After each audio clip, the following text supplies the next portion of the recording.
Hey there, welcome to the latest episode of the Sexy Thyroid Solution. I'm your host, Angela Brown. So today I want to talk all about how you eat healthy when the rest of your family isn't. But if you could do me a really big favor, if you're watching this on YouTube, go ahead and subscribe to my channel, and then you can hit that bell so you get a notification whenever I release a new video every single week. So let's start talking about this. This is something that I am asked about quite often. I know I struggle with this as a mom. Sometimes it's really difficult when you're trying to eat super healthy, especially for your thyroid, and the rest of your family isn't necessarily on board. It doesn't make it very easy. So I wanted to give you a few tips that have helped me. One of the big ones, and I talk a lot about this, is meal prepping. Meal prep is a really, really big one. I always make sure that I have breakfast and lunch already kind of prepared and know what I'm eating for the next several days.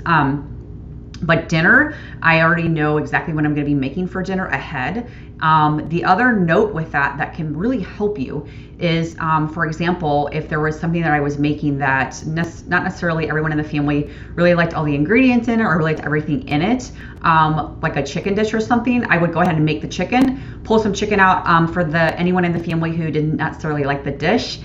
They could eat the chicken and make it however they want, and then I could still have the rest of the dish as is. The other thing too is to always intentionally plan for leftovers. So make a big batch of whatever you're making so that you have leftovers and you can eat on that throughout the week. Whether the family likes it or not, you can at least eat it for leftovers as breakfast, as lunch, it doesn't really matter. But it does really help when you intentionally plan on having leftovers.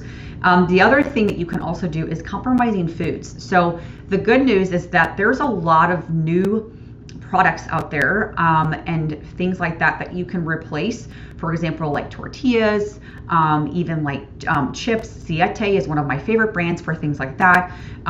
Gluten-free pastas. They make brown rice pasta now.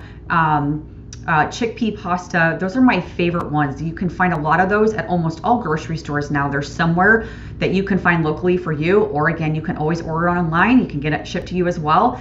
But there's some really good alternatives now. Compromise those. If they're insisting on having something that has gluten in it, as someone with hypothyroidism, you really can't have it. So compromise. Okay, we'll have this, but I'm going to use a gluten-free substitute for it. Most of the time they don't even know, and trust me on that, because I've replaced so many times and no one in the family knew.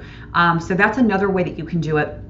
And the other thing too is get involved together, meal plan together. Sometimes that really goes a long way, more than you think. I know that definitely helped me in my house. Was we planned meals together. We planned different things. Someone said they really wanted this.